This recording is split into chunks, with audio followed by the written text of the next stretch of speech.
What's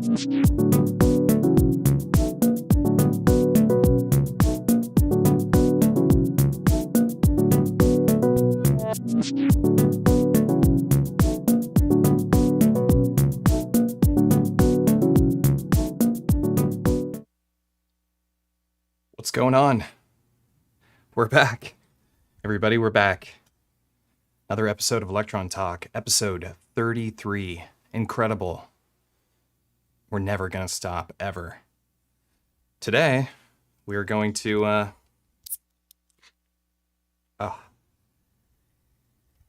okay.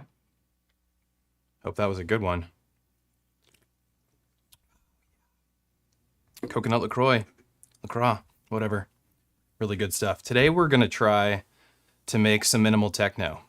This is something I try all the time. And I fail. I usually fail. So hold my hand, friends. Hold my hand and guide me as I try and make minimal techno. What I do know about minimal techno is that it's not what I usually make. So just don't do what I usually do, and that'll probably help me. And also, what I do know, not about minimal techno, is that today's stream is sponsored by DistroKid. Thank you, DistroKid, for sponsoring this stream. You're the best. More on that later. But what I do know about minimal techno is that a lot of times it's mostly percussion. Lots of short decays. At least that's what I think of when I think of minimal techno. Is like short sounds, little transient type sounds that pop in and out. Not too much of the synthesized stuff in terms of like not too much synthesis going on. Not really heavy bass, not heavy chord stabs. Maybe even no vocals. Sometimes maybe just a little bit of vocals, but really not very much. Sometimes minimal techno to me also sounds like dub techno, but with less melody. Melody is something that I like to write a lot. That's what I naturally do. What's going on, everybody?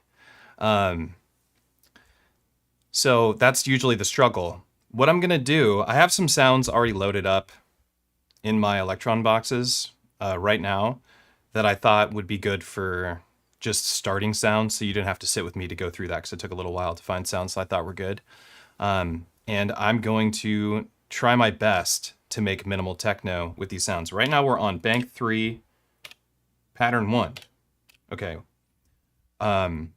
But before we do that, let's have a listen really quick, because we started a project last week where we made this like industrial cyberpunk track, right? So you heard some of it in the video that I released yesterday, if you watched that video, if you cared to watch that. But I did add more to it, so it's a much more fleshed out song. It's ready for a show. I'm playing a show tomorrow, a Shameless event at Monkey Loft in Seattle. And what is it? Desert Hearts is putting it on. They do a lot of big club events. So I think it's sold out show, which is cool. And I'm not sure what I'm going to play. I have an idea. I kind of like want to play whatever we write tonight. So hopefully it's good. But let's hear what we did last week. So bank 2, pattern 1. Switch this over. Whoa. What's this cable doing here? Get out of here. Okay, bank 2, pattern 1. Camera's looking really pretty today. What happened? It's so pretty. Okay. Whoa, it's coming in really hot. Let's bring that down.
right, all right. So that's kind of the gist of what we did last week, and then I worked on it further after the stream, which is what I tend to do. I write this with you, and then afterwards I go and continue to work on it so that I can play it at a show. Because I have been playing a show at least once a month now for over a year, consistently. I haven't missed a month of playing a live show in front of at least a decent-sized audience. And I put the shows on, so it's kind of like why I get to play every time. But I don't always want to play. So I don't plan on playing all the shows that I put on. I plan to kind of MC them, so to speak, but not necessarily always play them because I'm getting tired of playing a show every month. But what happens is we work on this music together on the stream, and then I work on it later and get ready so that I have some new music to play the show. Because my workflow with my music production is usually that I write some music and I save it into a project, and I'm constantly like going and revisiting it and playing with the music that I currently have and trying to make it better. Especially after I hear another person play a show, I'm always like, was my music, do I suck compared to them? Because I'm always mesmerized by whoever I play with because they're always these great artists. So I go back and work on my music more because I hear other people's music. It inspires me to try harder and to try different genres and try new techniques and stuff. But anyway, the idea is that I have them all saved in a set. So I have one project named the same thing across all these machines. And I will get tired of songs and delete them. But first I save it to a new project with all the songs that I have. And I kind of just weed out songs I don't like. And then I'm left with the set that I have now. So like, for instance, this one has these like, I don't make that much techno stuff. I make all sorts of weird electro house and tech house and all sorts of stuff. So I have these kind of like rock and roll tracks too.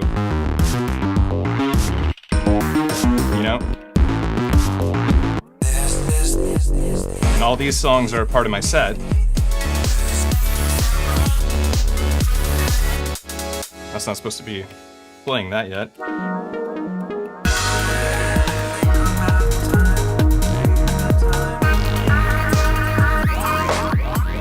Anyhow, it goes on. It goes on for a little bit longer. Let me see. We're bank 3 pattern. Okay, this is where we're working. But anyhow, that's kind of how I do my workflow. That way, when someone's like, hey, can you play a set? I always have a set ready to go. I can just go play my music. I've played it a million times. I've started to remember these specific things that I like to do when I'm playing a show. For instance, like opening the filter cutoff and bringing up a track that was muted before. So unmuting it, but bringing the volume down to 0, and then bringing the volume up and the filter cutoff at the same time. That's something that you have to remember to do. And as you're playing live, it's hard to remember to do those things because there's so many different songs that you're playing, especially on hardware, because there's just a lot to do here. A wizard. You're a wizard, Matt. You're a wizard, Harry. Anyhow, I just wanted to talk about that for a second because I played a show a few days ago and now I'm playing another one and I'm feeling a little tired. As exciting as it is to play shows and get the honor to be able to play shows, it's also definitely work. What's up, Silence Caster? LFG, yo. So, also, before we start making music, let's talk about something real quick here. Ableton Push 3. I got one. I did. I actually happened to buy one about 5 minutes after they were announced, and it arrives this Tuesday. So it'll be here in 2 days. And I'm really stoked. I'm actually recording on Ableton right now and wearing a Bitwig shirt. Go figure, right? I'm really excited about the Push 3. I think it is the next evolution in hardware electronic music. It's going to be the best sounding instrument in terms of hardware that there is. And then you just plug it into your computer and you can do all your mastering on your computer. It's just like the workflow is insane. Doesn't stop you from wanting to do this. This is a different experience. But also the Push 3 is a similar experience because they did add hold down a step, turn a knob. That wasn't on the original push 2. So I don't know. I'm really excited about it. I'm glad I bought it. And I think it's going to be a really good time. I think it's going to really elevate a lot of the music that I do, and I'm going to integrate it into this. I'm even thinking about putting my performance template into Ableton and rebuilding it in the Ableton rack and then sharing it with you via Patreon and what have you. I also do want to point out that I have, when it comes to these performance templates that I make on the Octatrack, I have 2 main templates. I have the Octatrack performance template 2.3.5, and which is the most popular one. It's the one that's been around the longest. And then I have my newest one, which is the Octatrack Ultimate Effects template 1.1.3. And I do see people are still picking up my 2.3.5 template. And I don't, maybe they just don't know that the other one exists, but the newer one is better. It's a better template. It's got better sounds. I just think it's better, personally. The other one has other options to it, and it does a lot weirder stuff. If you were like maybe not doing as many live shows and you just wanted to manipulate sounds, the other template might be better for that. But I just want people to know that. Check out the FX version, because I put a lot of work into it. I think it turned out really good. Okay, let's try and make some minimal techno. Let me show you the sounds that we're gonna start with. So we'll go into audition mode here. So this is a kick that I picked.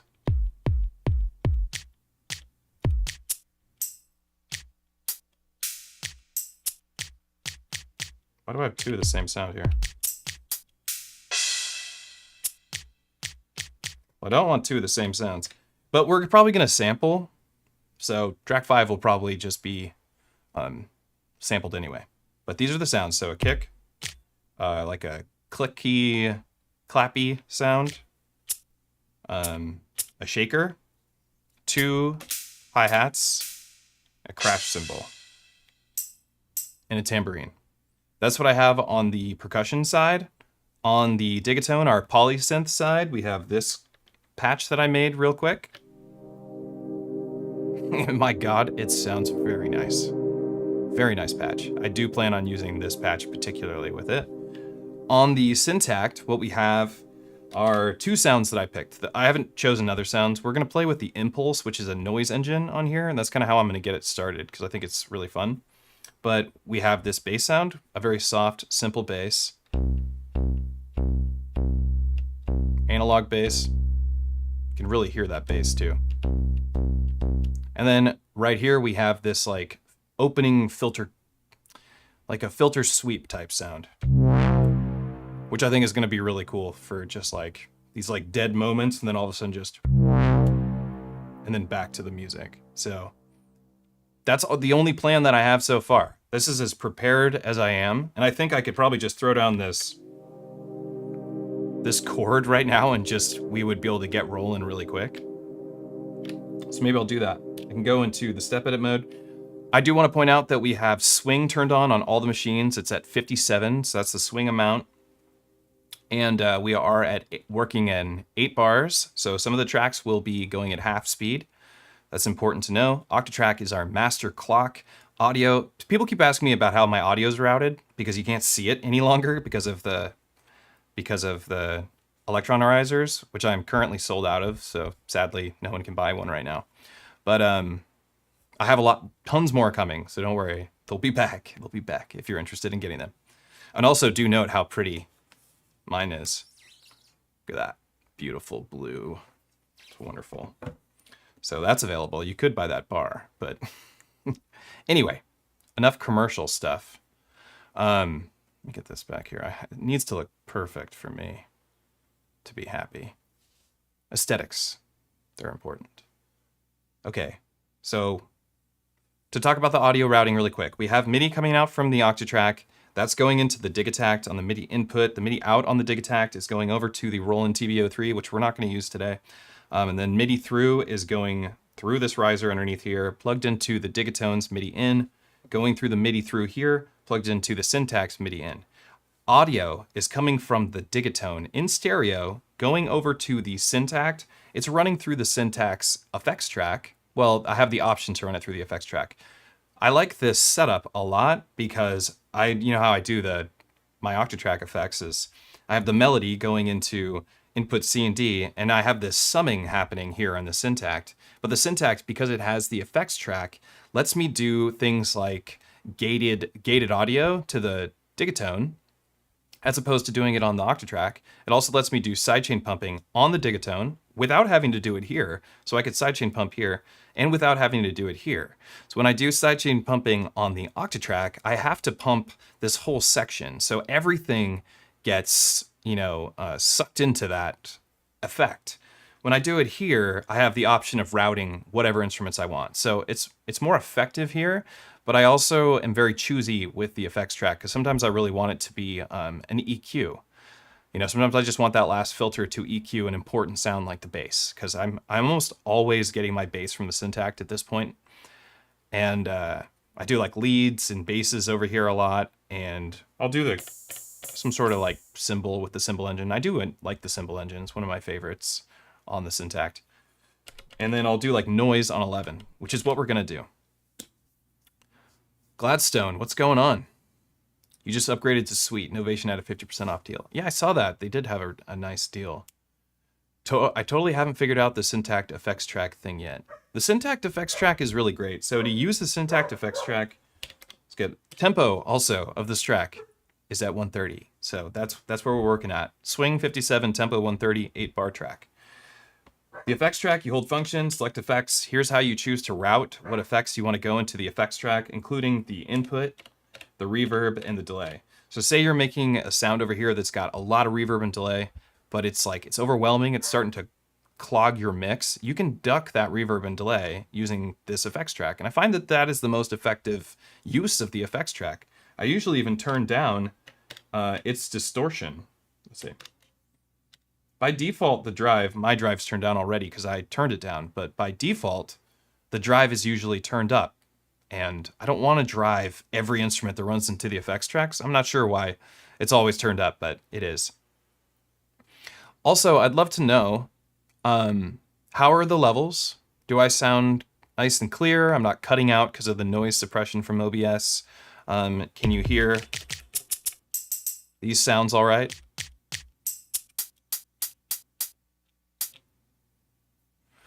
Yeah, perfect levels. Well, holy smokes. That's what I like to hear. Perfect levels, camera's looking nice. It's gonna be a good stream. It's gonna be a good stream. We got a coconut, Traderist LaCroix. Traders. I was working with a person today. I do lessons, online lessons for Elektron gear and other stuff, anything, whatever. If it's hardware, I'll help you learn it. And he told me to put a bag over the LaCroix so that LaCroix wasn't getting all this free advertisement on my channel because they're not sponsoring me. And that's very upsetting. Pretty pissed. Pretty pissed at you, but I do love this coconut drink. It's so refreshing. All right, let's get to it. We're gonna mess with the drums in a little bit. I think I'm gonna use this chord that we found. Just some background ambiance, because it's really gentle. It's not dominating in the mix. I think it'll work for minimal. If it doesn't, feel free to tell me that it doesn't. I'm not a pro at this stuff. I'm a indie rocker who turned into this. So by all means, I'm always being corrected. The internet's always out to get me. They're like, that's not this. This isn't that. What you did isn't this. So I don't know. I think it sounds cool. That's all that matters to me. All right, so I'm gonna put down this chord. I think it sounds pretty nice. So I'll go in here. We'll make it 8 bars long. So we'll go half scale, put down a step, hold down the step, hit this little button here, and that's it. And now we have that. However, it's muted. Let's unmute it. Let's make it last a lot longer. Let's give it like 16 steps.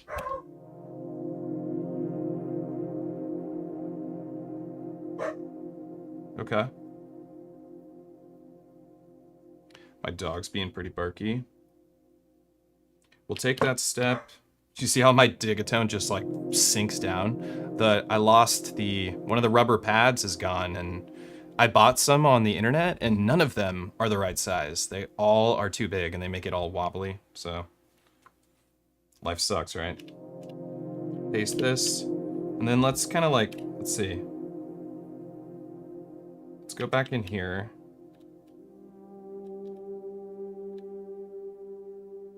We'll use this one.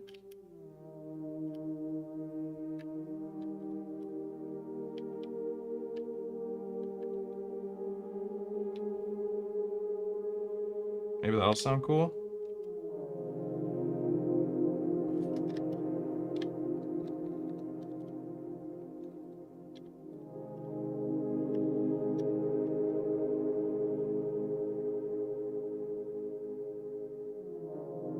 We got the portamento on. I didn't even know it was on. It sounds really good with this chord.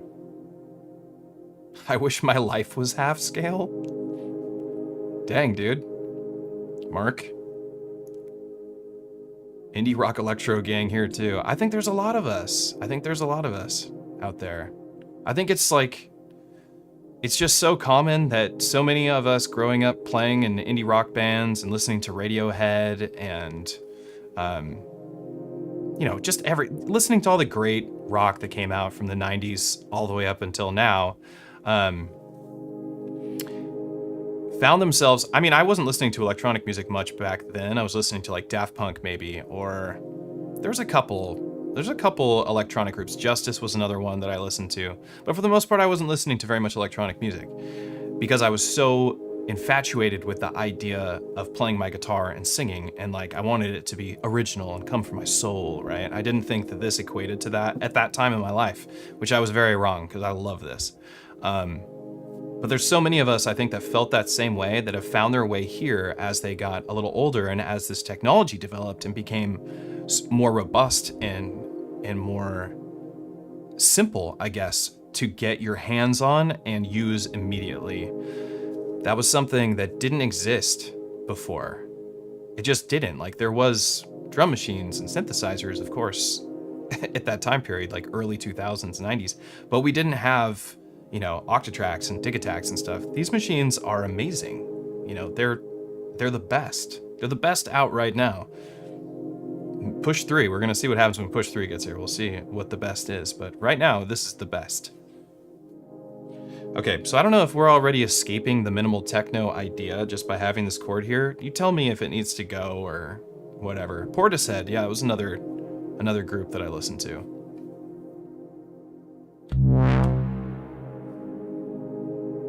Maybe this is too much. Maybe it just needs the one chord.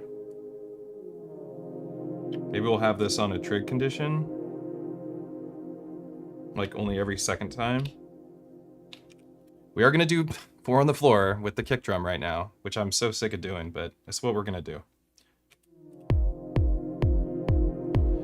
This kick doesn't sound like it sounded over my speakers in my headphones. This kick sounds a little thumpy, and I want it to be more like, I want it to be more like a tennis ball. We could filter it, I guess.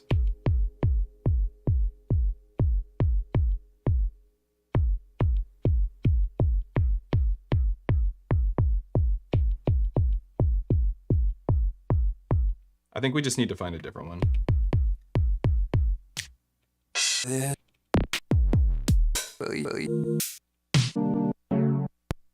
We'll just have to go into the browser. Into the browser. All right.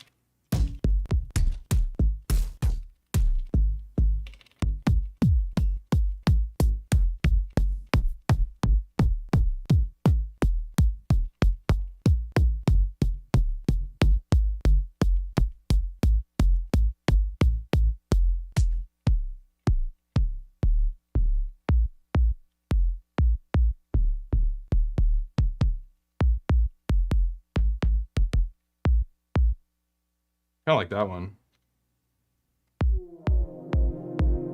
Yeah. Okay, what track is this on? Track 2?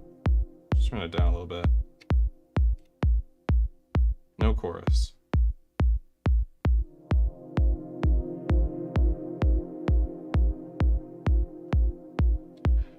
So I don't want that second chord to play ever. I decided I hate it. I hate that chord. Okay. I do like the sound. It's helping me think. We need a lot of percussion. Let's go play with this impulse engine really quick. So the impulse engine, under the utility section here, hit yes. It's not making any sounds. Just the way we like it, no sounds.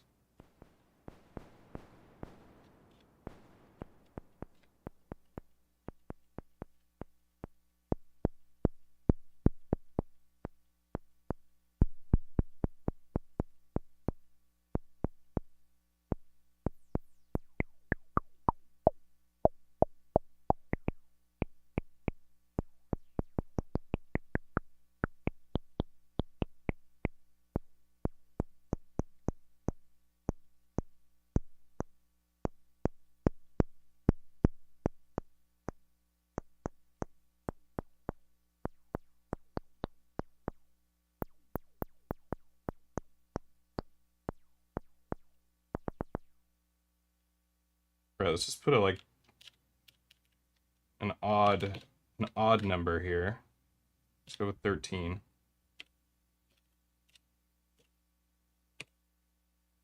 And then we'll pan them.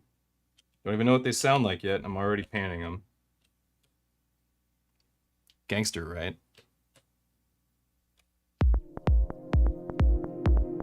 I actually do like it.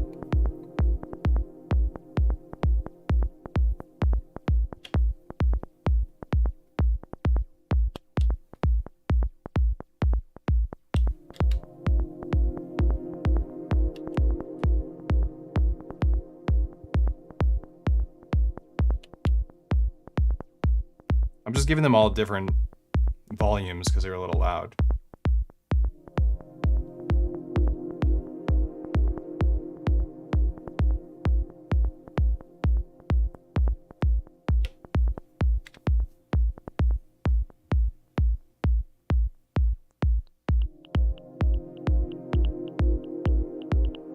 Yeah, I do like it. Actually, I switched over to the bandpass. That is a nice sound.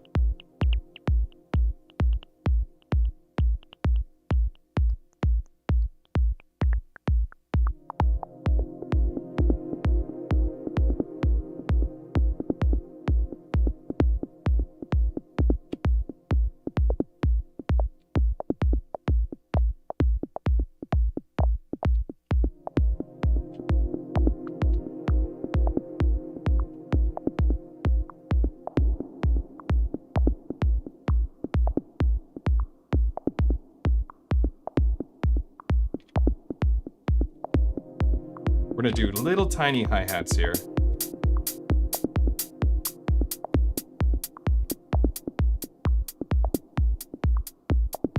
And we're gonna copy this track. I'm gonna go over to this hi-hat. And we're gonna layer them. But do some ghosty stuff here. Pan this one a little to the right. And this one a little to the left.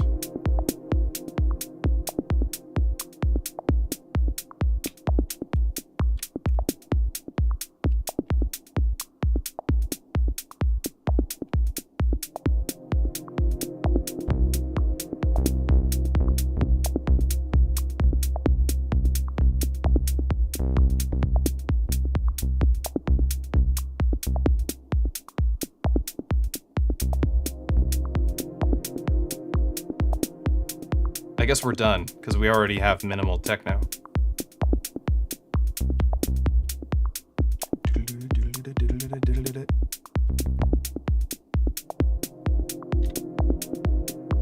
We'll duck this on the kick.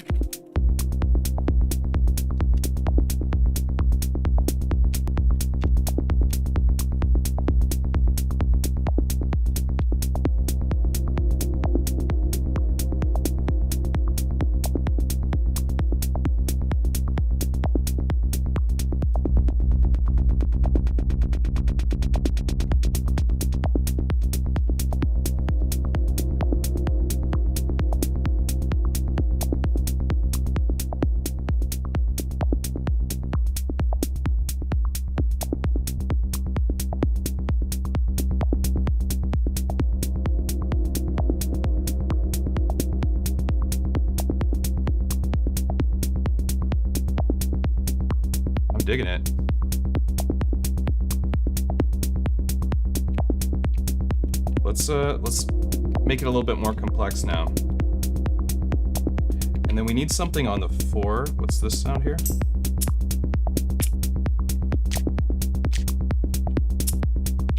Let's go here and go like this. No.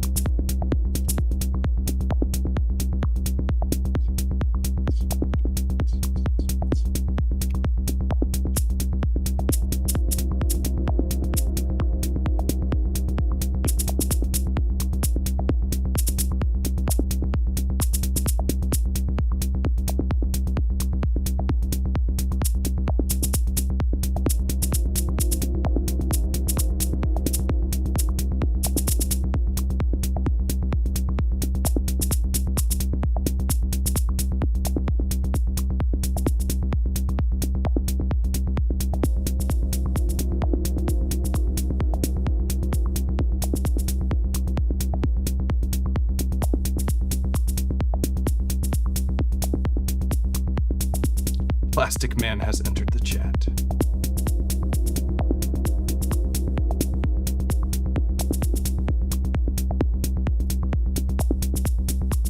Gotta do something with this though. Let's see, what does this do?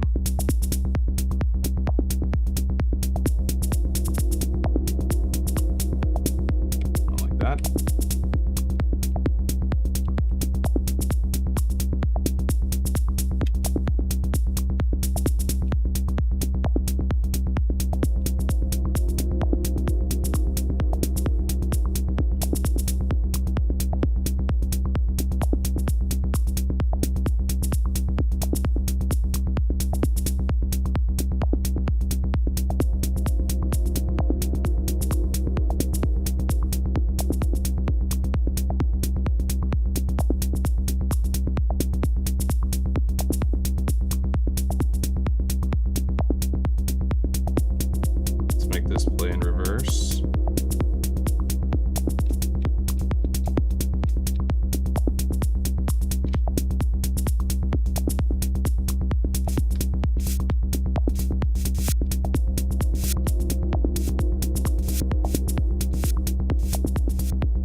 Have this one go.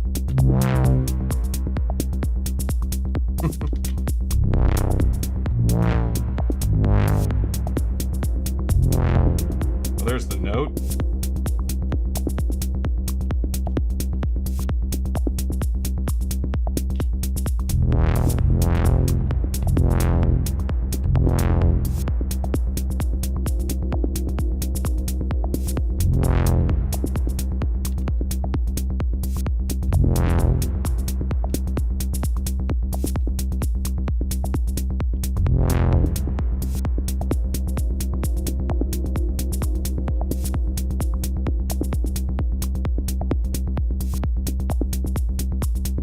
So where do we want that to be? See what it sounds like if we take the chord out.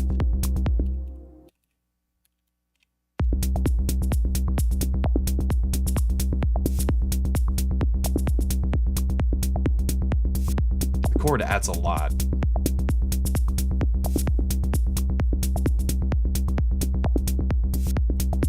I think there should be a moment where the kick doesn't play. Let's make these kicks longer. Where the kick doesn't play and that bass note hits. So we'll do this by setting this to not play on a pre. Don't play for pre. Put down a trigger and have this trigger this every 2 steps or every 2 times or every 4th time.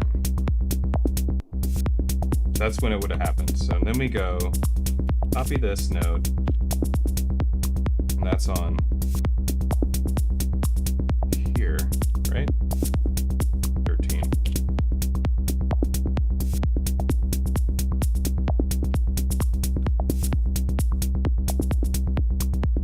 John. Y'all backseat producing in here? Is it Darren? Derek, perhaps?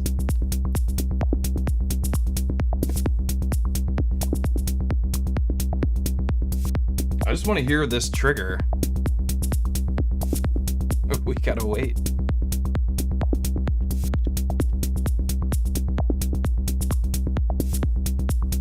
It might be this one.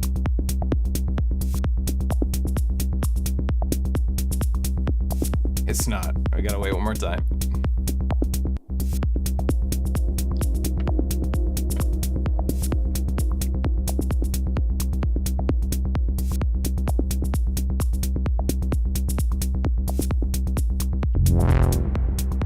Is it never gonna play? What's going on here? Is it muted or something? It was muted.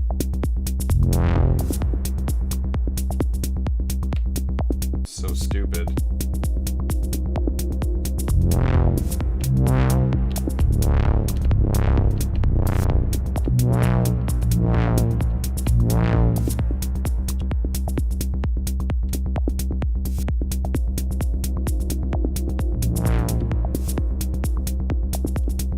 Oops.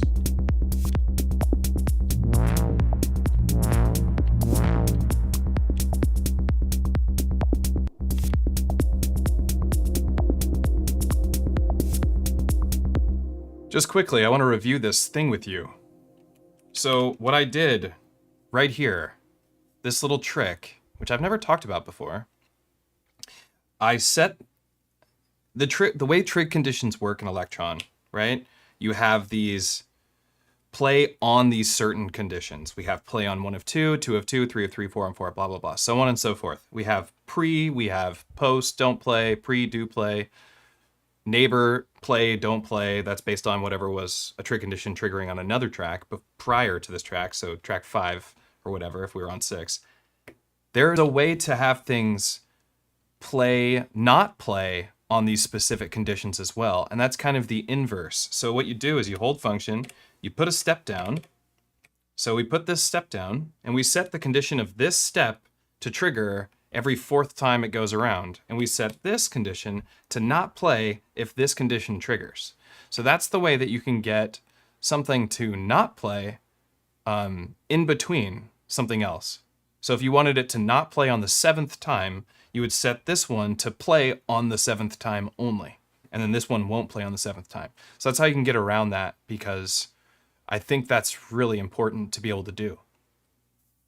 I think YouTube will come to their senses. Twitch is on its way out. Or Twitch. Anyone have rumors on the Octatrack Mark? There's no Octatrack Mark III. Evil Jamar. I think it just came out. It's called the Push 3.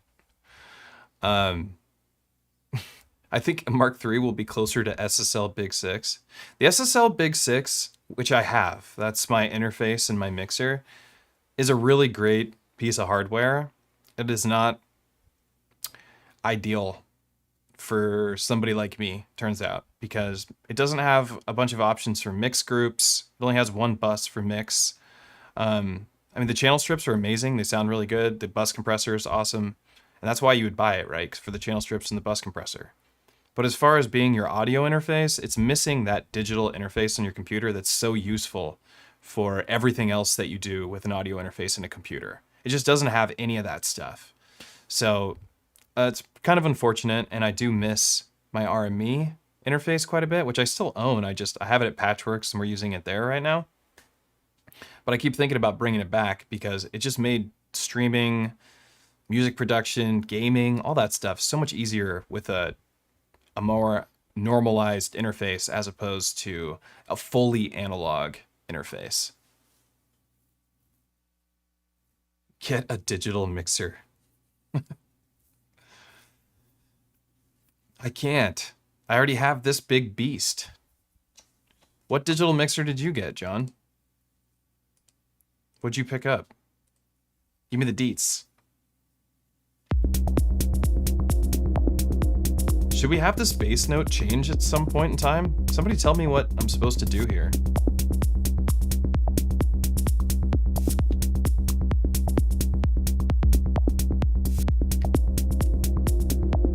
maybe these notes should not play.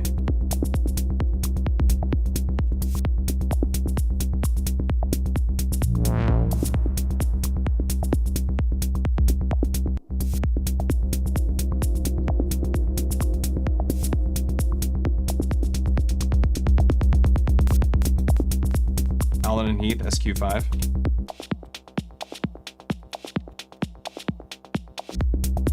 Octatrack is a mixer.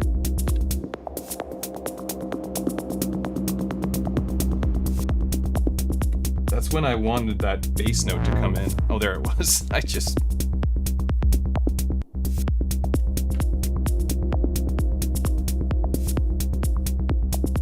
What do we do here? All right, well, we can get these...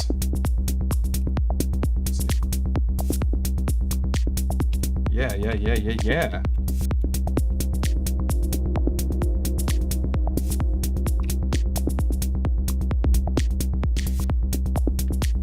Oh, this reverb's weak sauce.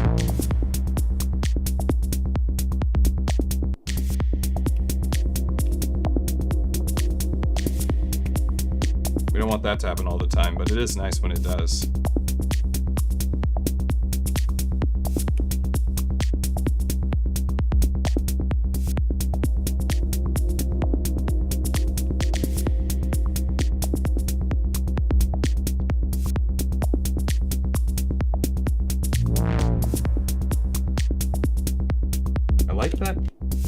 Sound. Let's go down an octave here. No, that doesn't work.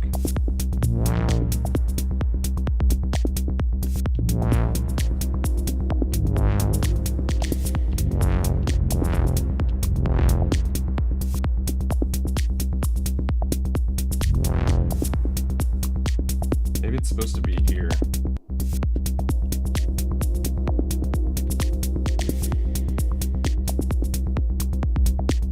You know, I don't need to have all these notes like this. I can use retrigs because it's a drum machine.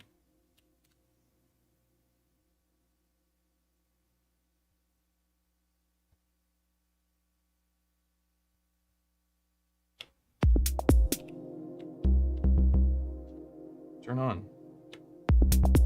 There we go.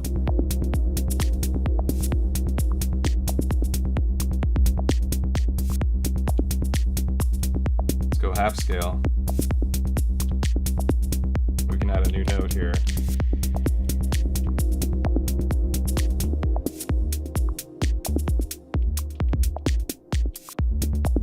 No, not that note.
that note.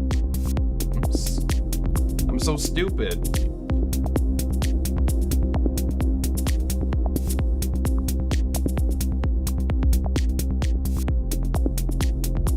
So we kind of got this pedal tone going. It's just this note that never goes away. We give it some, take the LFO and give it a little vibrato.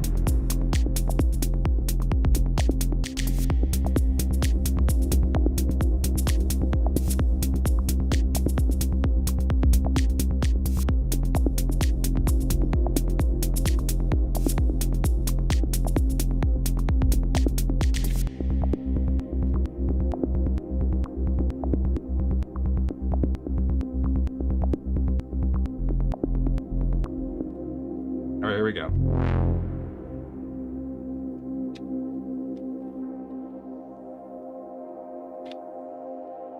Let's see how it feels so far.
Darken up this reverb a little bit.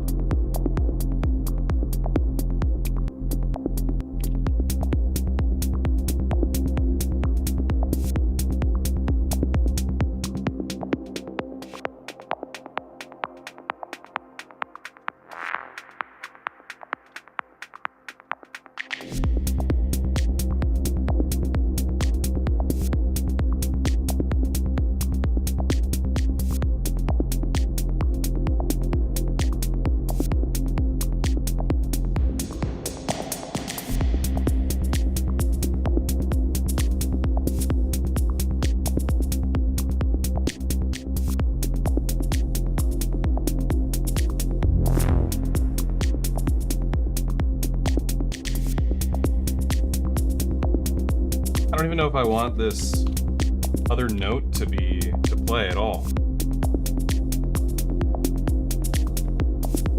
I kind of just like this note the whole time. It's going for 64. Wait, 128, 96. Let's go 96. And take this one and go here. Go 32.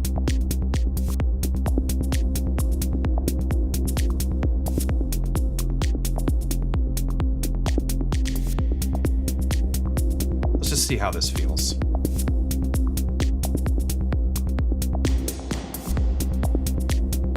You can get one at Patchworks right now, John. Patchworks.com, the wonderful synth shop that I work at. They have one for sale there, albeit a bit expensive, I'm not gonna lie. Let me tell you this, actually. When the Octatrack Anniversary Edition was announced, I knew like a couple months in advance, right? Because I do demo videos for the synth shop that I work at. So like I have to know everything ahead of time and hopefully get it in my hands ahead of time so I can release a video. And I was told I was so obsessed with the Octatrack, and the Octatrack Anniversary Edition gets announced, and it's really nothing different. It just looked different. But this is coming from the gray box to this box, right? Went from gray Octatrack to black Octatrack, matching all the other boxes with the beautiful red buttons in the different logo. And then it came with a bunch of sounds and stuff, which are cool, but I didn't use. I took that card out and put my old card in. I remember being so emotionally like fixated. I was just like, I was freaking out that I had to have it. I had to have it. I had to, like, the owner of Patchworks, Tom, I was like, I have to have this machine. Like, you have to allocate one of the anniversary editions to me, or I'm gonna like flip. I'm gonna flip out if you don't do this for me. And he did, of course. That's why it's here. But I just remember how strongly I felt that feeling. I was like, I was really gonna freak out if it didn't happen. You know, like a little baby, like a little whiny baby. I would have whined and cried over this Octatrack. And I have 2 of them. Yeah, just a paint job, but it's clean. Yeah, it's a nice paint job. But I really felt like a baby in post. I do think that either this note never changes or it goes back to the way we just had it. Let's go back to the way we had it before.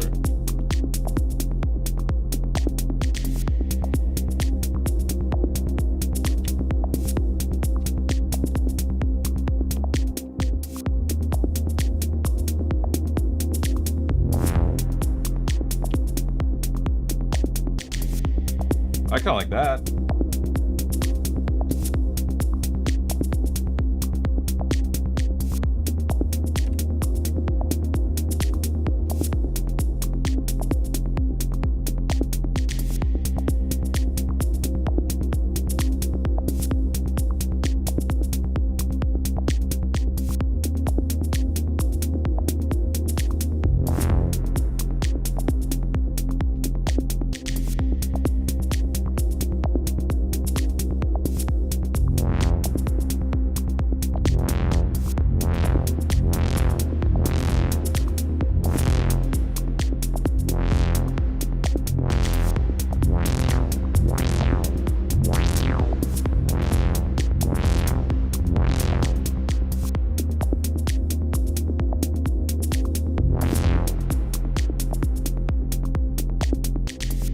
What is it about this that it isn't work? Why am I can't find the right spot for it?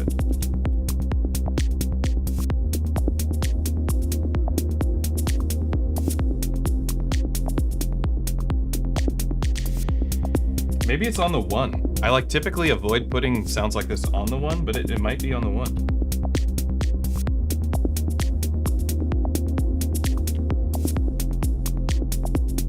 Or it's on... It might be on the 1.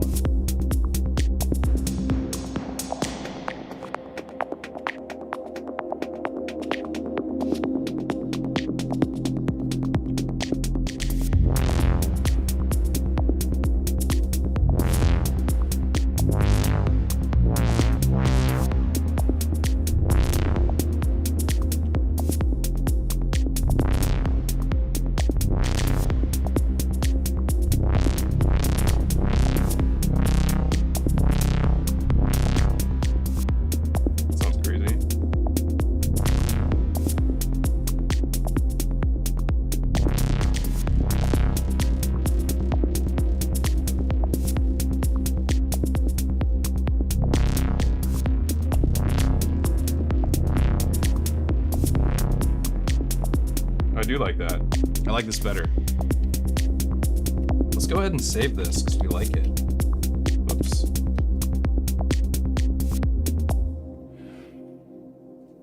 So this is why you have to put all of your songs into one project when you're using the Octatrack, because every time it does anything like save or load project, it goes to silence. And you know the forbidden fruit of live electronic music is silence. You're not allowed to have any of that.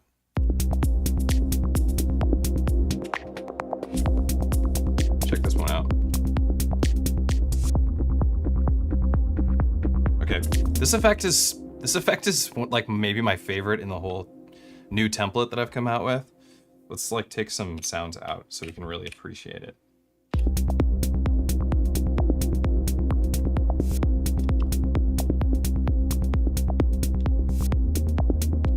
2-second compressor soon.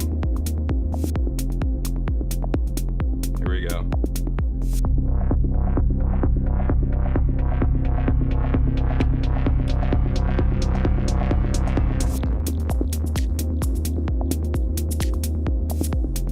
I didn't think it would catch that sound. That was not supposed to happen.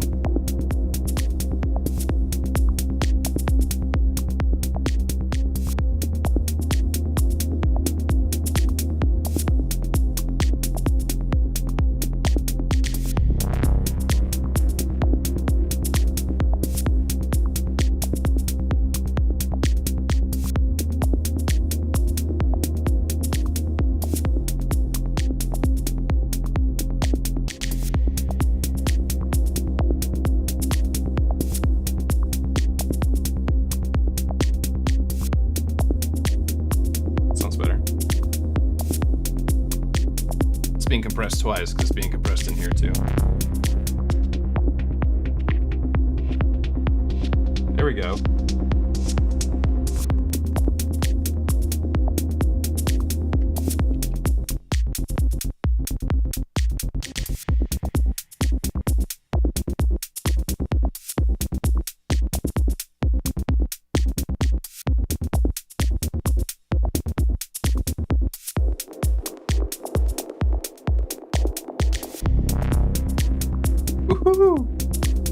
Ooh, that landed.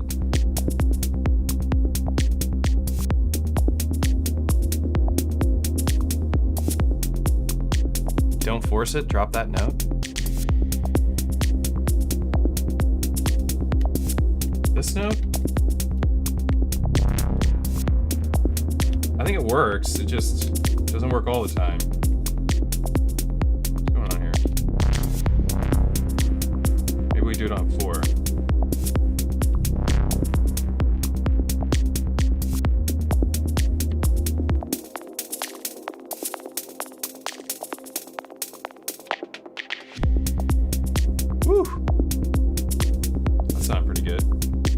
We need like a vocal sample.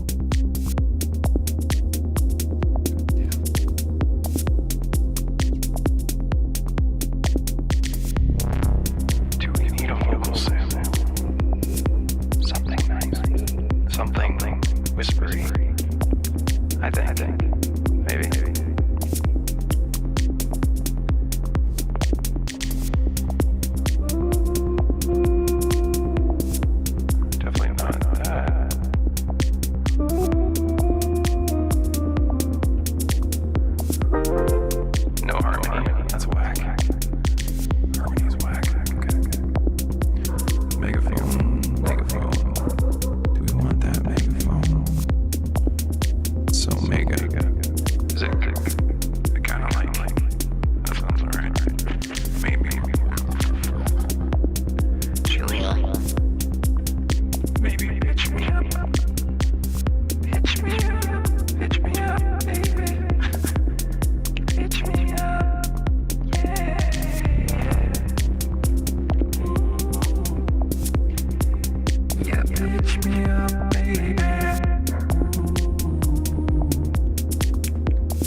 Line, please. Somebody has a line for me.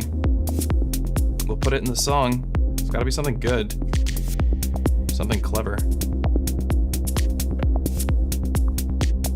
We're at the hour mark. Okay, while you all think of a line for me, let's have a look at our sponsorship for DistroKid, because we love DistroKid. They pay for these lovely streams, and they're local here in Seattle. And I'm friends with them. I really like DistroKid a lot. But let's switch over and talk about DistroKid really quick. Well, I guess what I want to talk about with DistroKid is that they added this new feature. So typically, when you upload a song to your streaming platforms through DistroKid or through any other platform, typically it only uploads like your album title, the name of the song, the artist name, of course, the genre, and sometimes it'll have like a producer or something, right? That'll be in the metadata. So that's all that people get to know about that song. That's all the data that's relevant. They added some new features. So any streaming platforms that allow more data to be added, DistroKid can do. So check this out.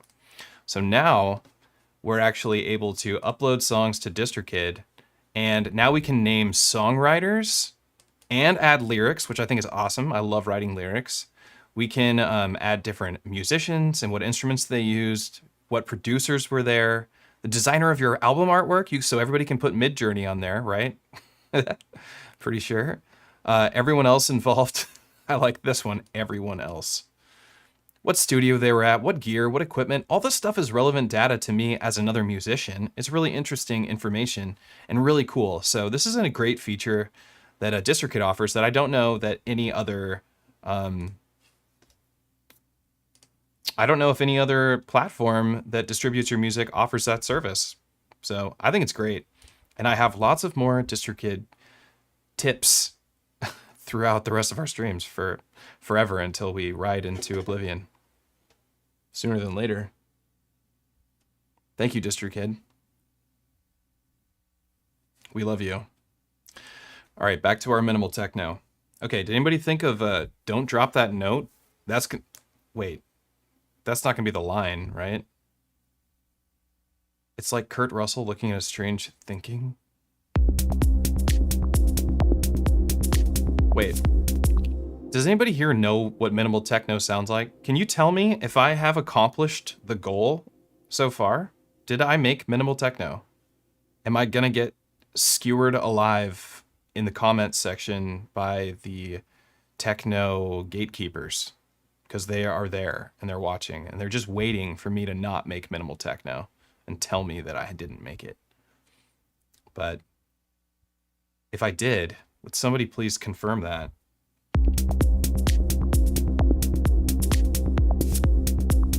You think it's a bit more than minimal? Have to thin it out more? I like monimal. It's monimal techno.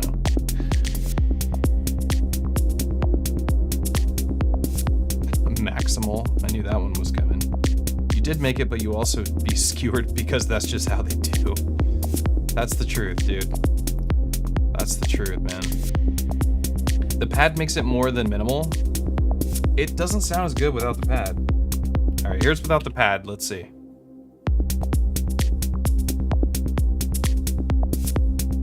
This is like the 8-minute mark of a minimal techno track. Yeah.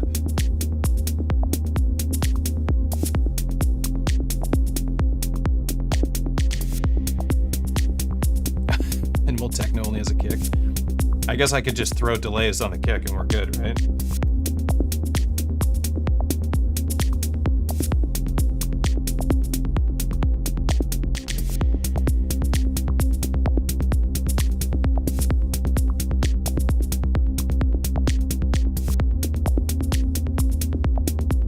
But how about that like pedal tone, that singular note? Does that work? Just cruising? We got that little bugger. We like that one. Does it sound good with the delay on the kick?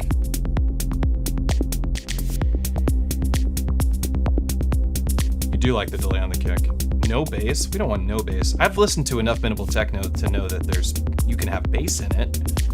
I've heard a lot of crazy sounds in genres that are considered minimal techno. Is this off kilter? We'll kill you. Okay, the chord we'll save for the 8-minute mark. We'll listen to you, John.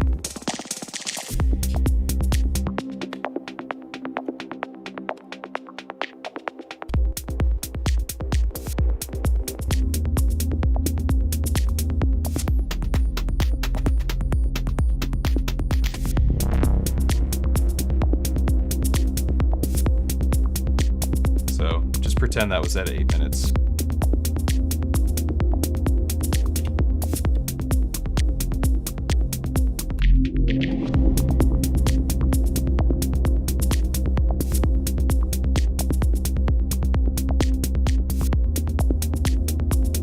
tech house? Maybe. I do tend to make tech house more than techno. Too much going on in the drums department.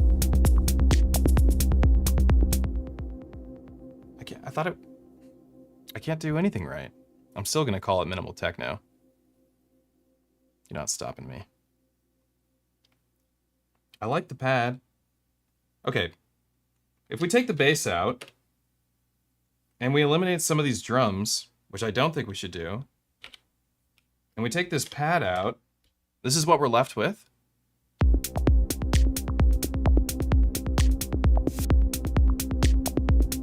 Cardboard disco frog house techno? Cool.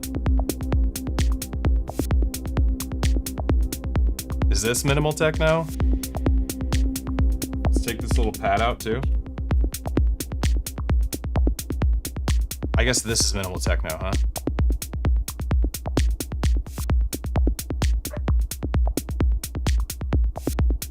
This whippy sound? Are you referring to these?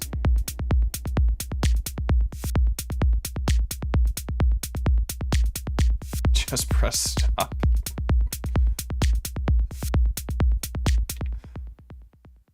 We win.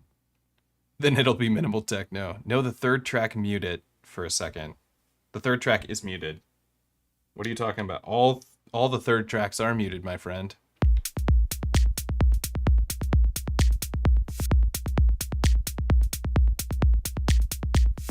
And then it is so. I'll just say minimal and just bring the pitch down or form it.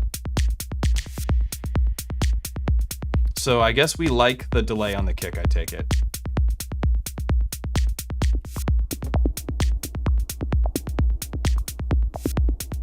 Okay, let's bring it back in.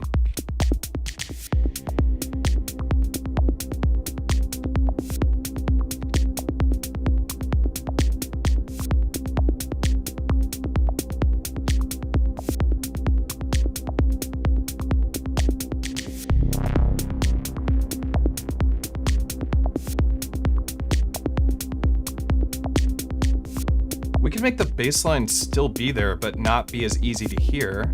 Because I know minimal techno has bass lines. A lot of times. There we go. What we can do is switch it from this, because I'm kind of squaring the synthesizer, right? The way I am using a square. I'm not squaring it. I am using a square. But if we go over to like a triangle. Now you can't really hear it, but it's there. Just guiding you, like an angel. Is that better?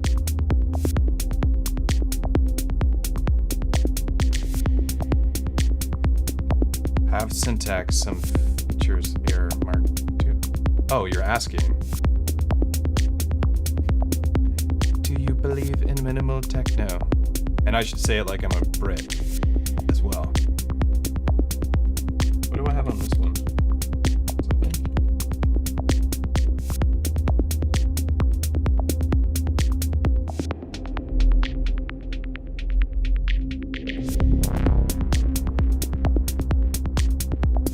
I'm feeling this.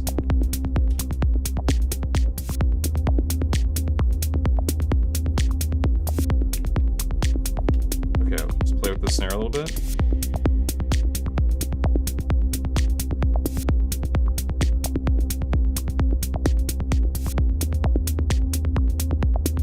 There's not much you can do with it. I mean, it's a sampler. You could filter it, I guess. We could go audio rate.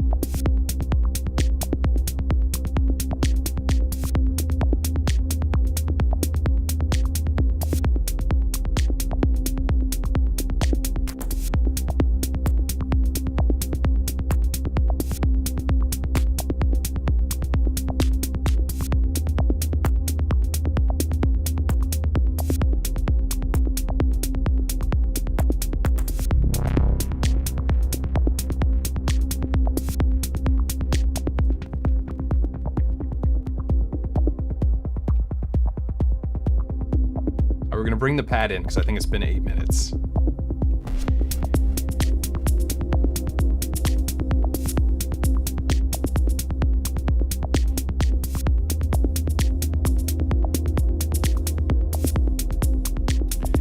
tune down those snares.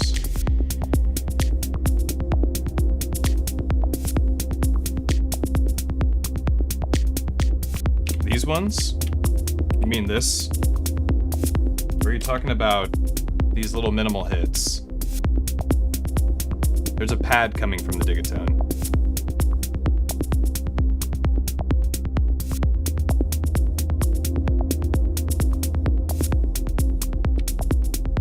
So what, we just bring this level down?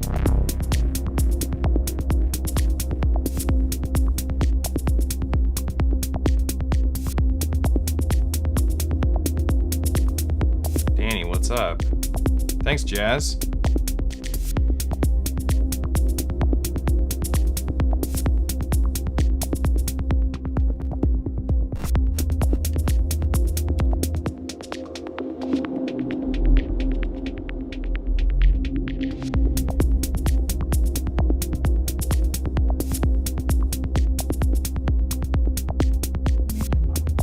Minimal techno. Minimal. Keep it minimal. Minimal techno. Minimal techno. I don't know. We do need a line now. I think we need a line. We need a line. Give me a line.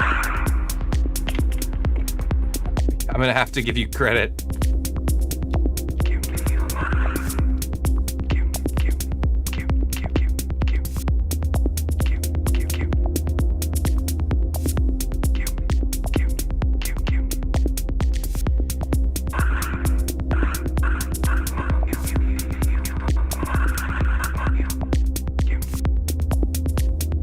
I don't like that.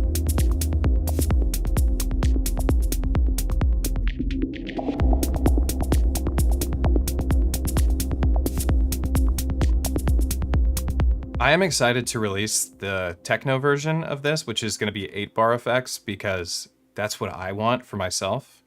I thought the 4-bar version was just easier for everybody to enjoy, and it's faster to get familiar with because it's 4 bars as opposed to waiting 8 bars for something to run its full course.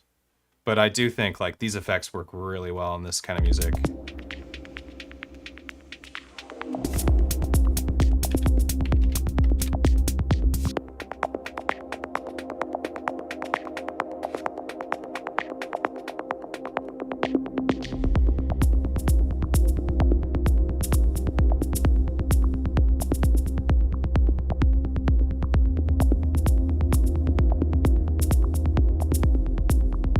Like just like what?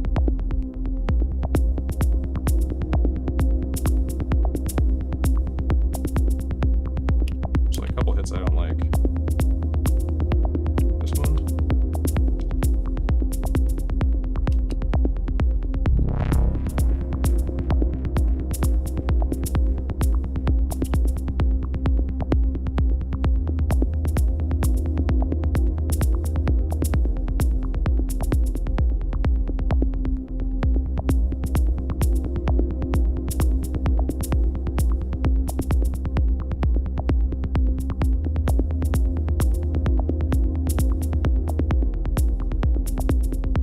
Love that line with that. I just want to like copy all 5 of these. Copy. Use that again.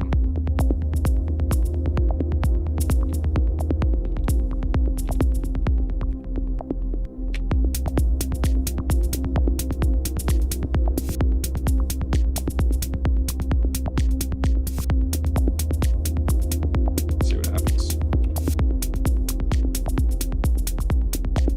No. Maybe do it here. I do like that. Just don't happen all the time.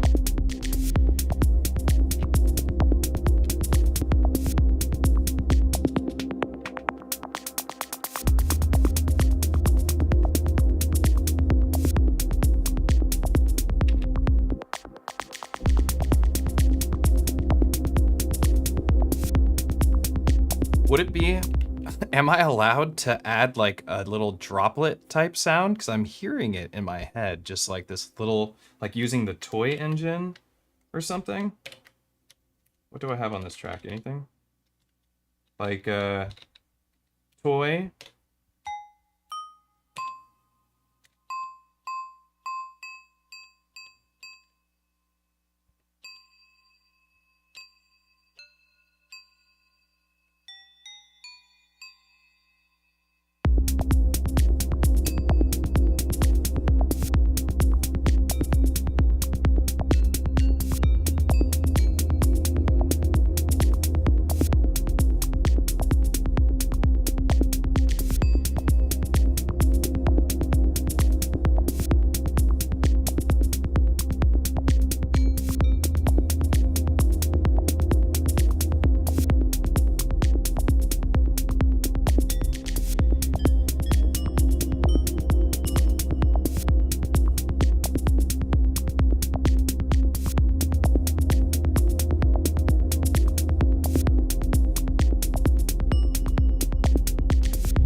Is that okay?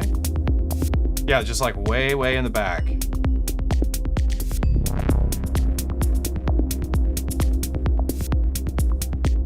The choir sound, Doug, DC Merrick 00, is the Digitone. Just a nice pad.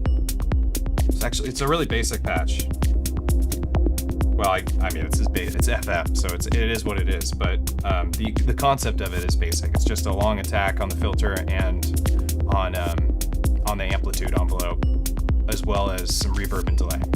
And I filtered out the low end, so it's not filling up the lower part of the mix. We're just using the drums and a triangle wave for our bass line, so you can just barely hear the bass line.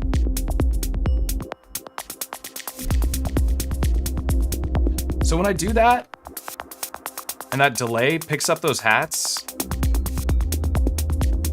it really makes me want to have those hats. Like, I want those faster hats. Maybe we should add them.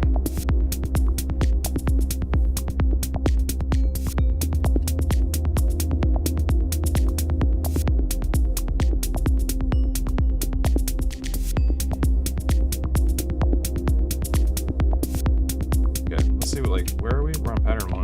If we copy to pattern 2.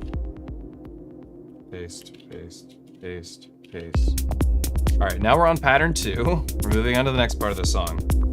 Here we're gonna make these hats fill them up.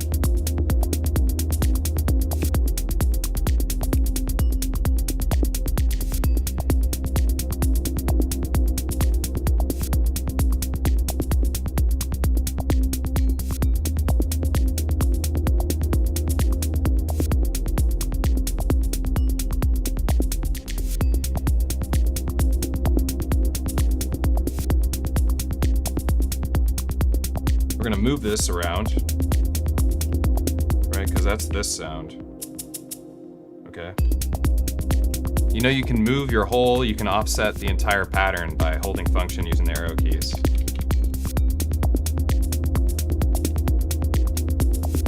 It's a good way to find new rhythms.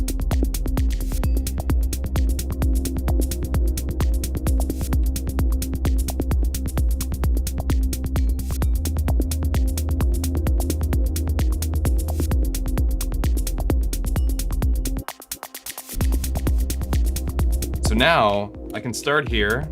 We can slowly work our way up, and then when we progress to this pattern, we can use this effect.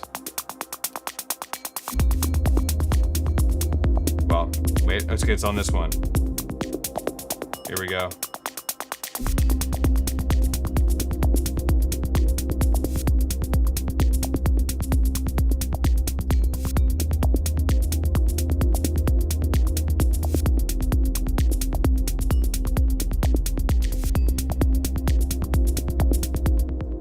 All right, let me read what you guys are saying. As hard as it is to hear your advice, your terrible advice. But then it won't be minimal. These buildups are not from minimal. Toy sound is nice, but it probably would stay on one pitch if we're trying to be real minimal. Maybe we just need to settle for moderate techno. What up? More like dream techno? Okay, so let's go over back to the toy sound.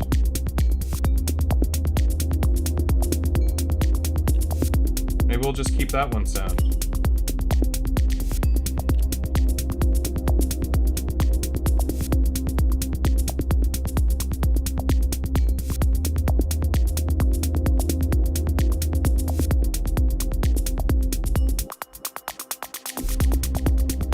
So we won't have this bell sound at all on the first pattern, okay? We'll start off with minimal techno. We'll build up to something else. It's an experience, all right? There we go.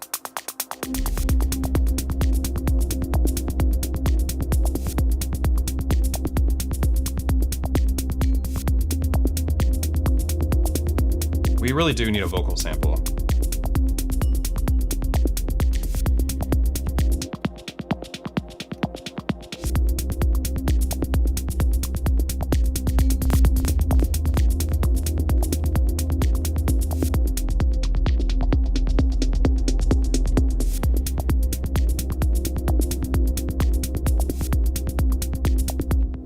But also, we're making minimal techno and we're breaking the mold. So we don't have to fall in the same rut that the other minimal techno artists are producing in.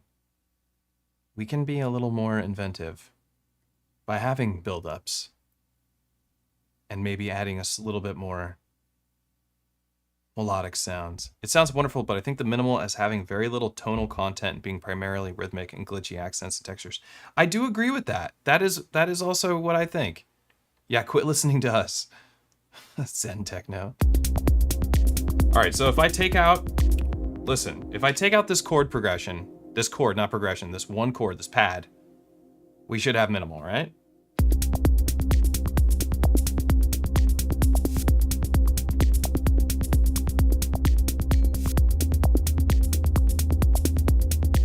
How's that? Is this minimal enough for you? It sounds really good. In my headphones, this sounds clean AF.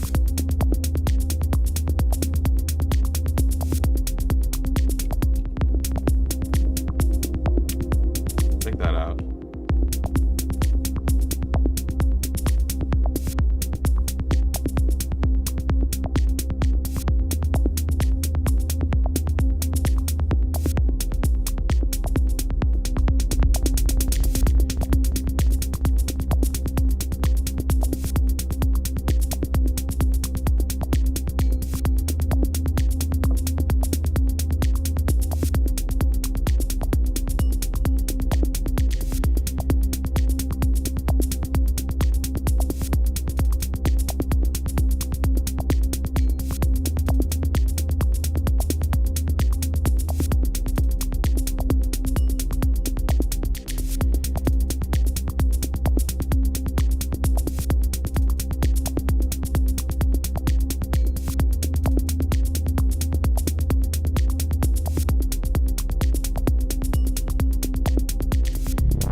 Should we go?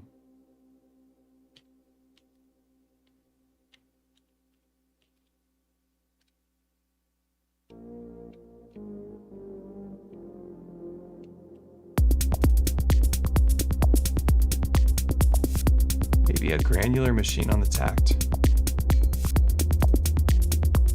I don't like that at all.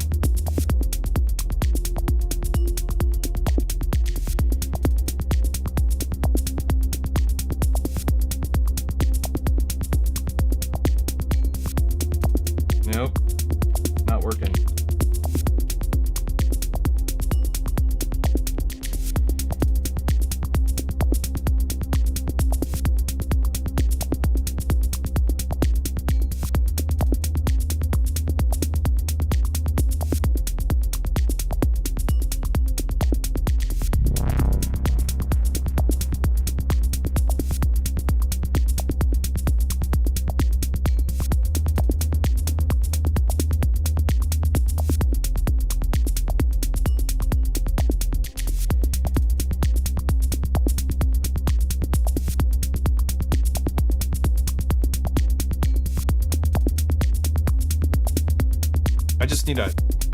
I just need a vocal line. Some elements that evolve or another change in the structure of the track. We're working on pattern 2 right now, damn it.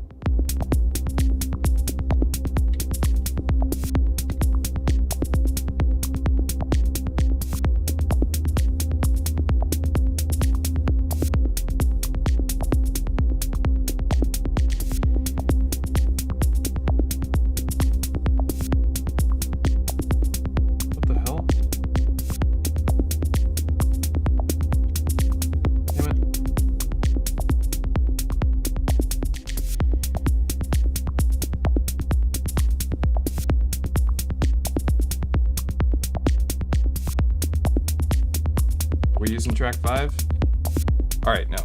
That evolving granular change you're talking about, that should be my voice. Should be a vocal sample. And we can mess with it. I just need a line.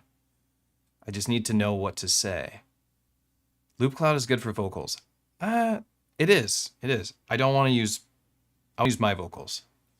I'll sing. Yeah. But get it? Should the line be "Get it, bro"?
could just say something silly like dance. It's a really easy one. This will be played at this show.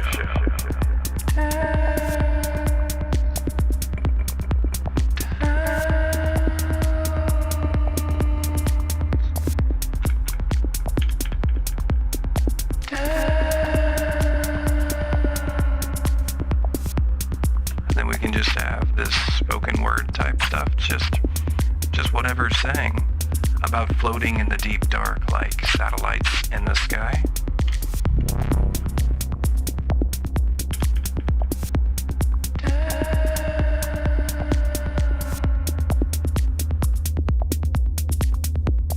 All right, we got vocals.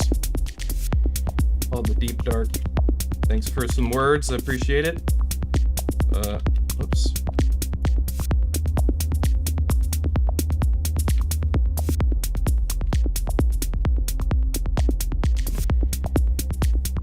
Five. All right.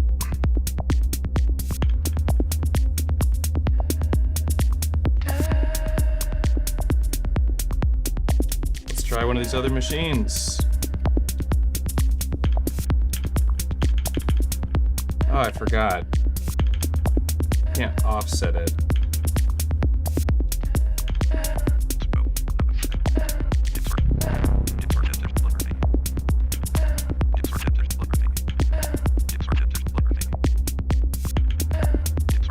I really like that. I don't like the other part.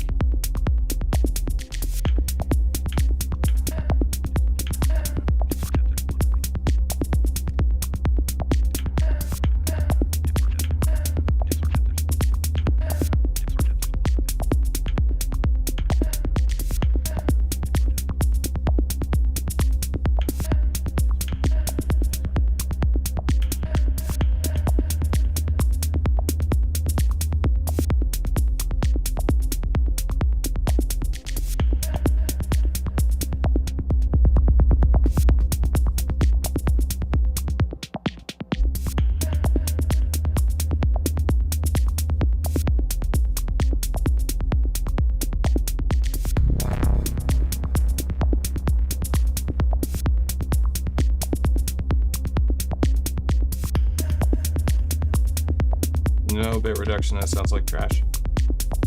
Okay. Okay, well, I got that on there.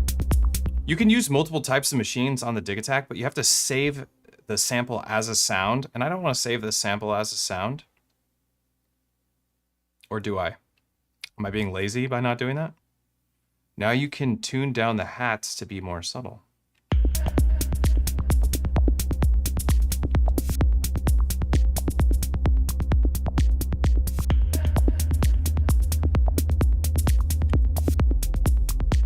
I guess we could just...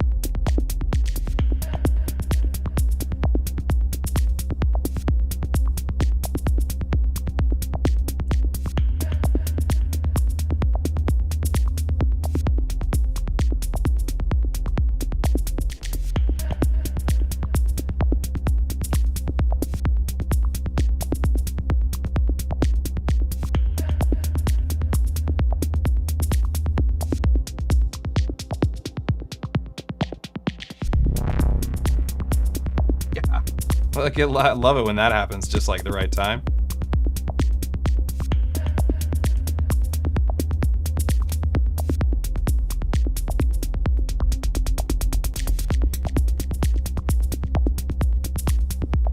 All right.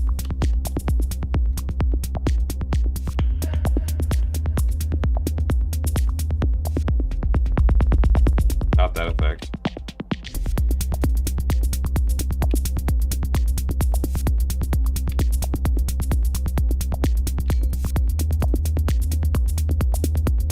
So here's where we'll put in the verbiage.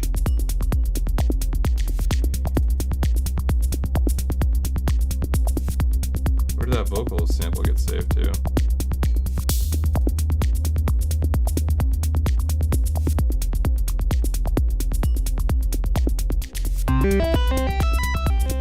Whoa. And the easier way to do this is just to go here, copy it, All right, there we go. I don't want that machine though. What?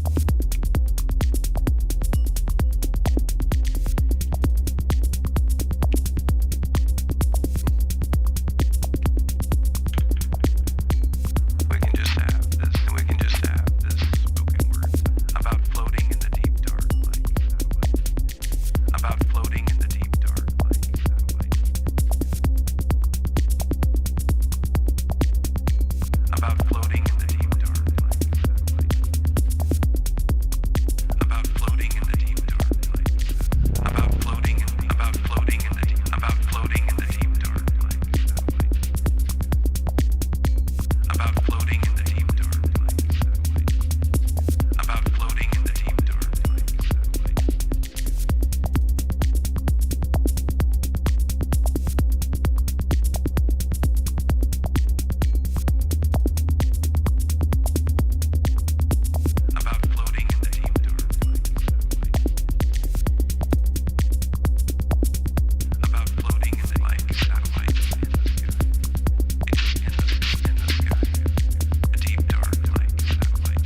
deep dark like satellites. About floating in the deep dark like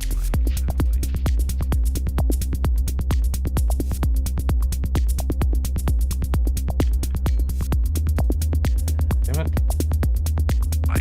about floating in the sky, in the sky, lights in the sky, satellites in the sky, satellites in the sky, satellites, about floating in the deep dark like satellites, about floating in the deep dark like satellites, satellites in the sky, satellites in the sky, satellites in the sky. Satellites in the sky. Satellites in the satellite. Satellites in the sky. Satellites in the sky. About floating in the deep dark. Satellites in the sky. Satellites in the sky.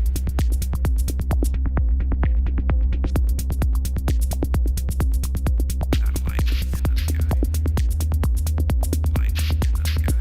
About floating in the deep dark. Lights in the sky.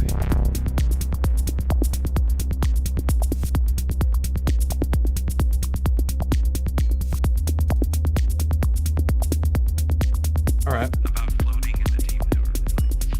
Lights in the sky.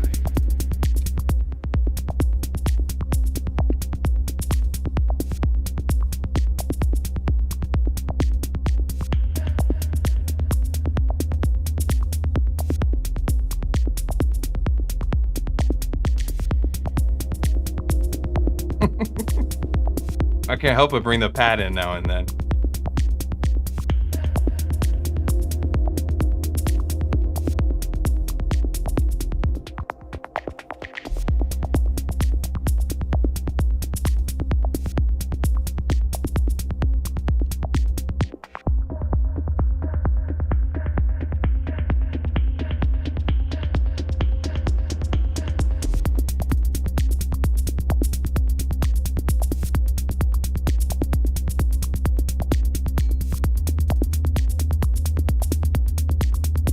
About floating in the deep dark.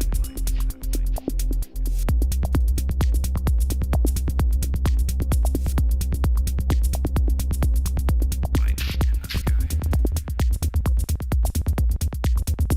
About floating in the deep dark.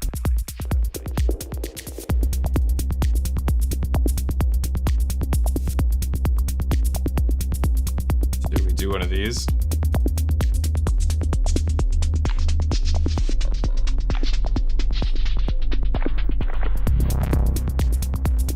Oh my god, it worked.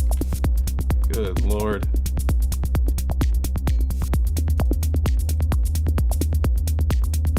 About floating in the deep.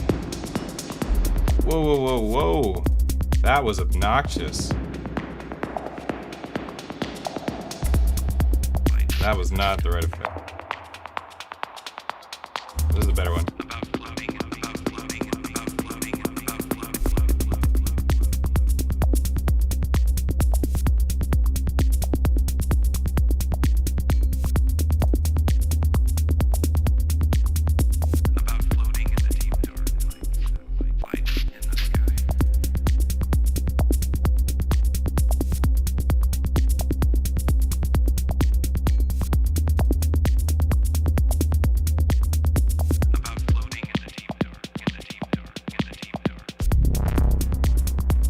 Oh, shoot.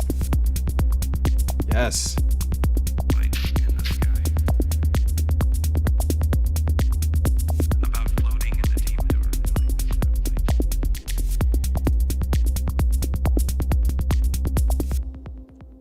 Okay. Two things. One, I really like the way this track's turning out. Two, I really like all the feedback I've been getting from people helping me build this track. It was really nice, because I don't know what I'm doing when it comes to minimal techno. I just know how to use these machines, I think, pretty well. So if somebody tells me, or if I listen to something, like I go on YouTube and I'll type in minimal techno and I'll just listen to like compilation tracks of minimal techno and I'll be like, all right, I know how to make those sounds. I know synthesis, I know drum machines, I know Elektron. And then I just try and make that thing happen.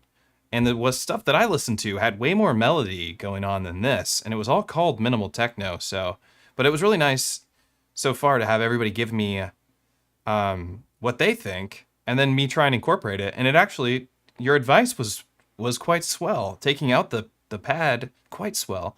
Taking out the pad was a good call. And I think like when I play the show tomorrow, I probably will bring the pad in just to have something happen, but I'll really take my time with it. Maybe, yeah, I'll take my time with it. I'll bring it in at the very end of the track and just kind of like let it bleed out. I don't know. But yeah, I'm really happy with all the help that I've gotten. I don't mind the backseat producing. Okay. What I do want to do is try and see if we can get a decent performance of this. So how would this track start? I think like this. Well, anything that doesn't have sounds on it shouldn't be unmuted.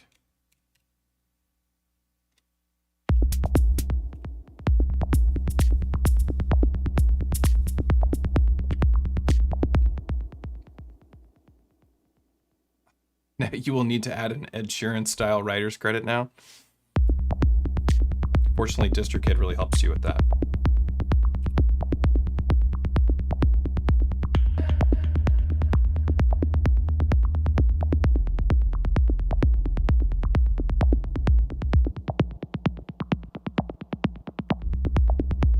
Let's use the delay.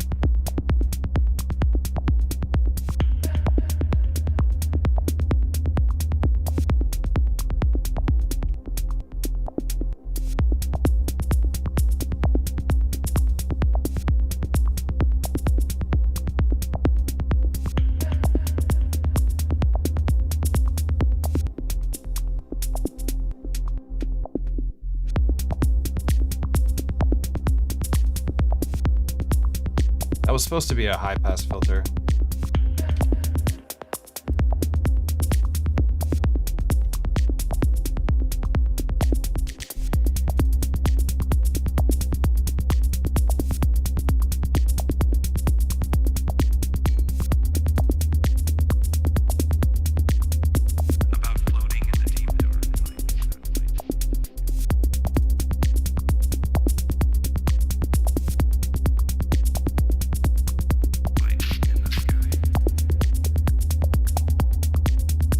About floating in the deep dark lights in the sky.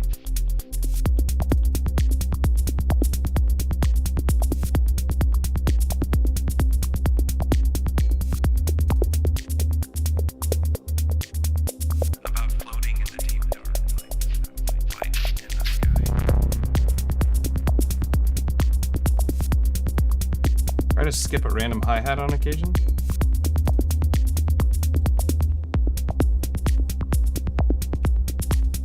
Okay. We could do this. We'll go play when, or don't play. Free. So don't play when this condition triggers, and we'll have that be random. So a random mute. Very random. We could actually copy this concept. We'll put one here too.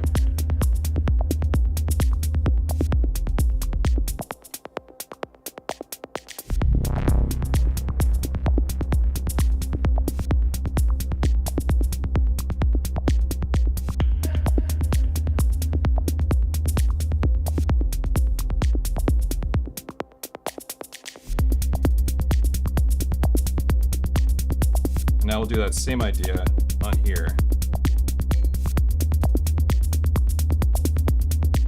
Three.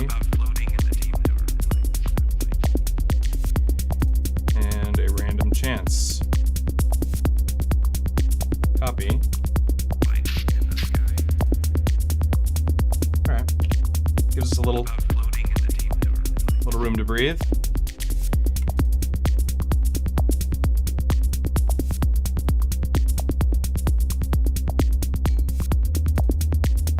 And now we can do this. We'll go.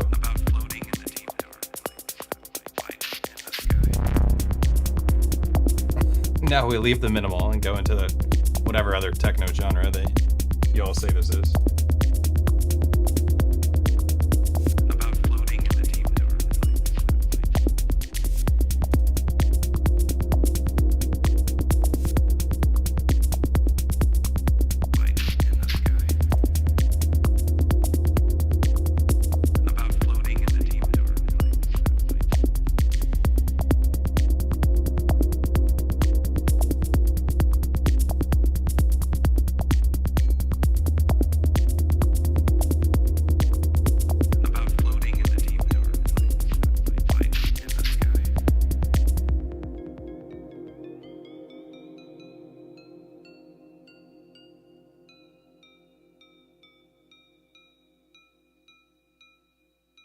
Did I just screw this up?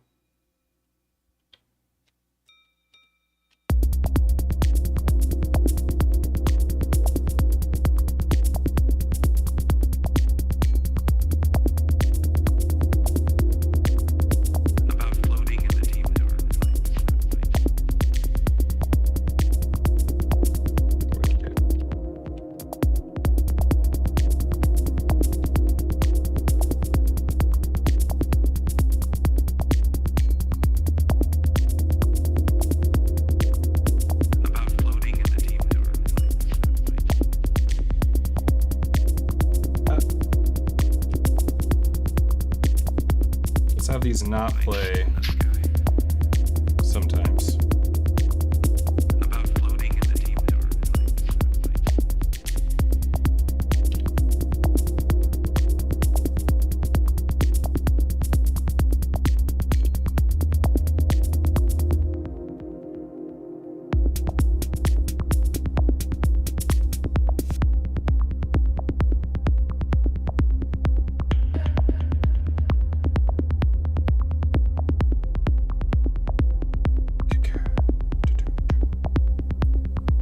Some more like crazy sounds.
These engines are so basic.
was wondering what was going on. It was just that stupid amp. Here we go.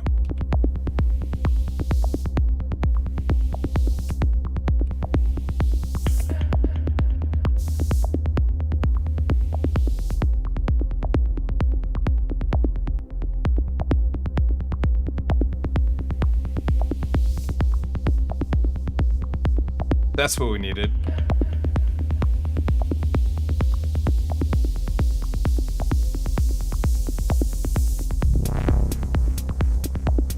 Yeah.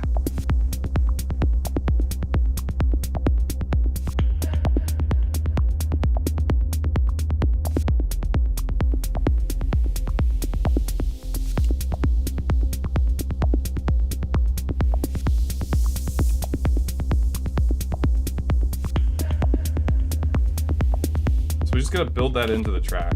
So I'm not gonna remember to do that live. So let's put it like here. We will use an LFO. All right, check it out. So we're gonna make a noise riser that's just built into the track. It'll be a way to cue me into the next sound or something, right? Okay. So we're gonna use the LFO to the synthesizer's low pass filter frequency. We're gonna set it to trig. We're gonna bring this down to 1. Bring this down really low for now. Set this to a ramp, and then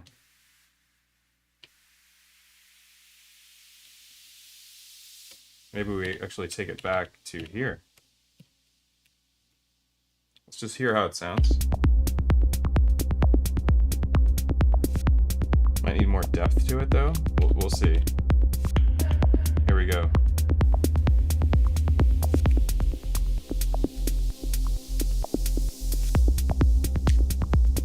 Nice, totally worked.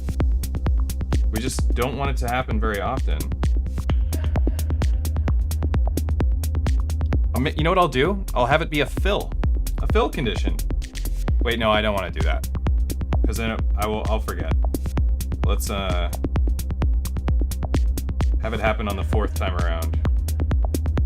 There'll be a way to tell me to bring in a new element.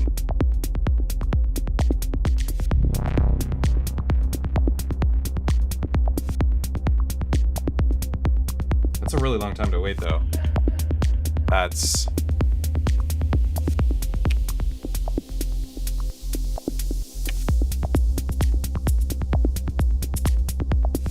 work, though.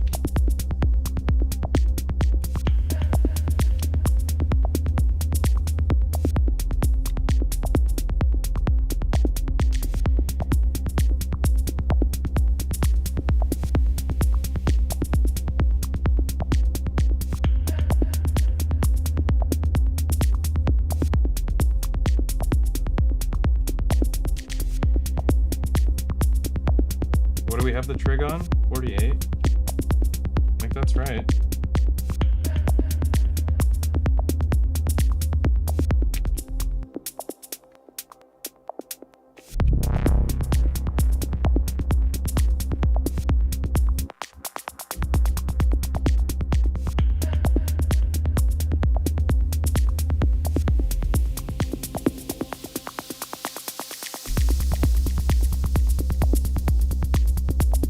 Now we're in the next pattern. It totally works.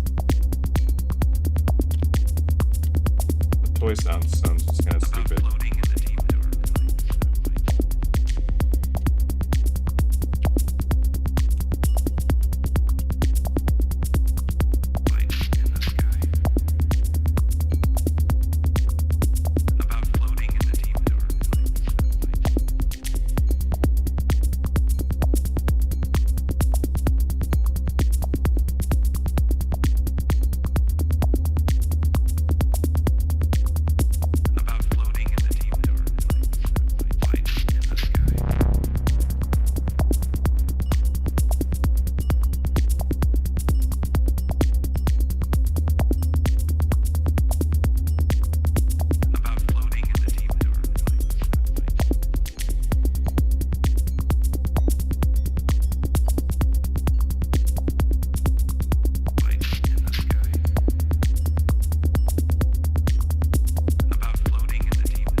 So that noise riser worked really well.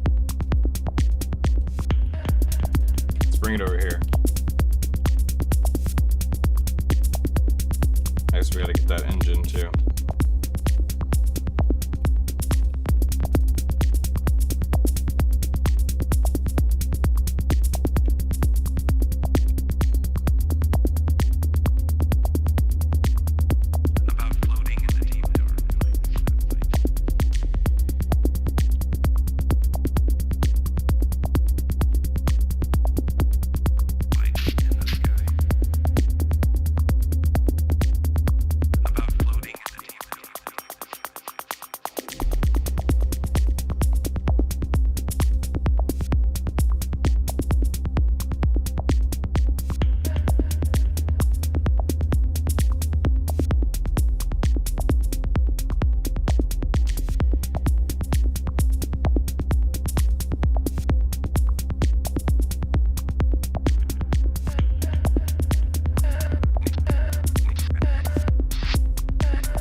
That's pretty cool. All right.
I think we did it. I think we made Minimal Techno.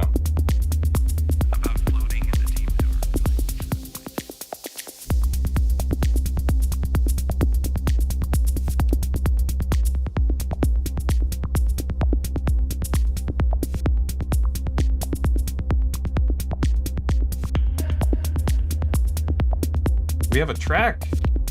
A whole track unused. Oh, we're at the 2-hour mark. This is when I usually call it. What would I do here? I don't even know. Maybe a super saw lead? Well, that was really obnoxious.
I have it swinging right now.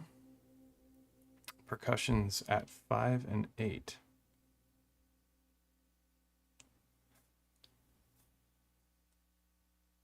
Don't I have? All right, let's see if we can perform it out for my video editor, homie. No hats, none of this, none of this. I don't even know what's on there. No.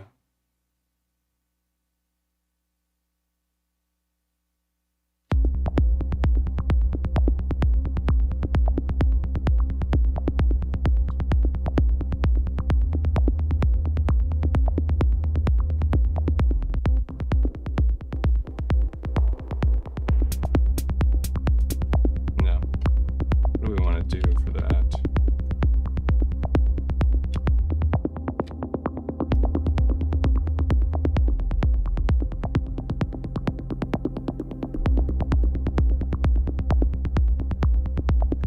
All right, let's give it a shot. Sponsor me, LaCroix. I want your money.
About floating in the deep dark night satellites.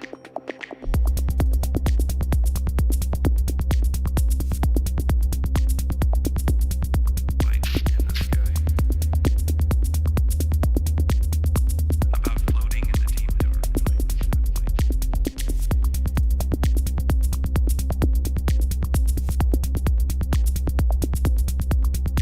Oh, I see what you're saying. About floating in the deep dark night satellites. Lights in the sky.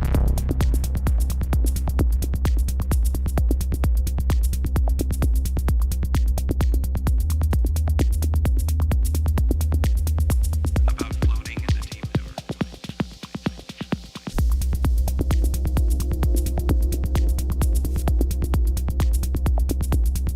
Lights in the sky.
Sick. All right. Cool. Well, that's going to be the stream because we hit the 2 hour and 11 minute mark.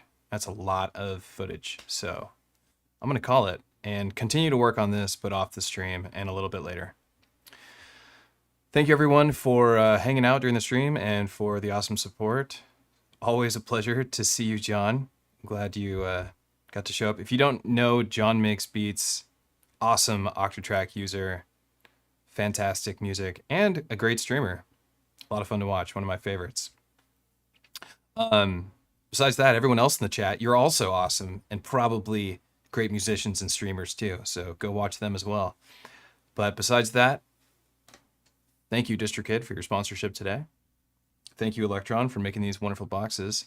If you'd like to support me, you can visit patreon.com/EZBOT, where you can get these templates that I make, or you can visit my Ko-fi page, which is coffee.com/EZBOT. Supporting me can also look like this. Great stream. Nice music. Thank you. I love that. That's a great support too. So feel free to do that as well. I also have a Discord with a lot of members in it, and you're welcome to join and become one of those amazing members. There's a lot going on there. A lot of experts in music production there that you can chat with and get some attention from. So it's really cool. If you have questions, it's a great place to go and learn a lot of stuff. Yeah, I'm constantly learning from all the people in that Discord. So feel free to join. There'll be a link in the comments section. Thank you, Chet, for the $2, homie. You're the best. Besides that, everybody have a great Sunday night. And hopefully I'll see you at Monkey Loft tomorrow. I think it starts at like 2 or 3 o'clock. I don't know how I don't know this information right now. I'm sorry, I don't. I'm just exhausted. But I'll see y'all next Sunday at 7 o'clock for another stream. Take it easy.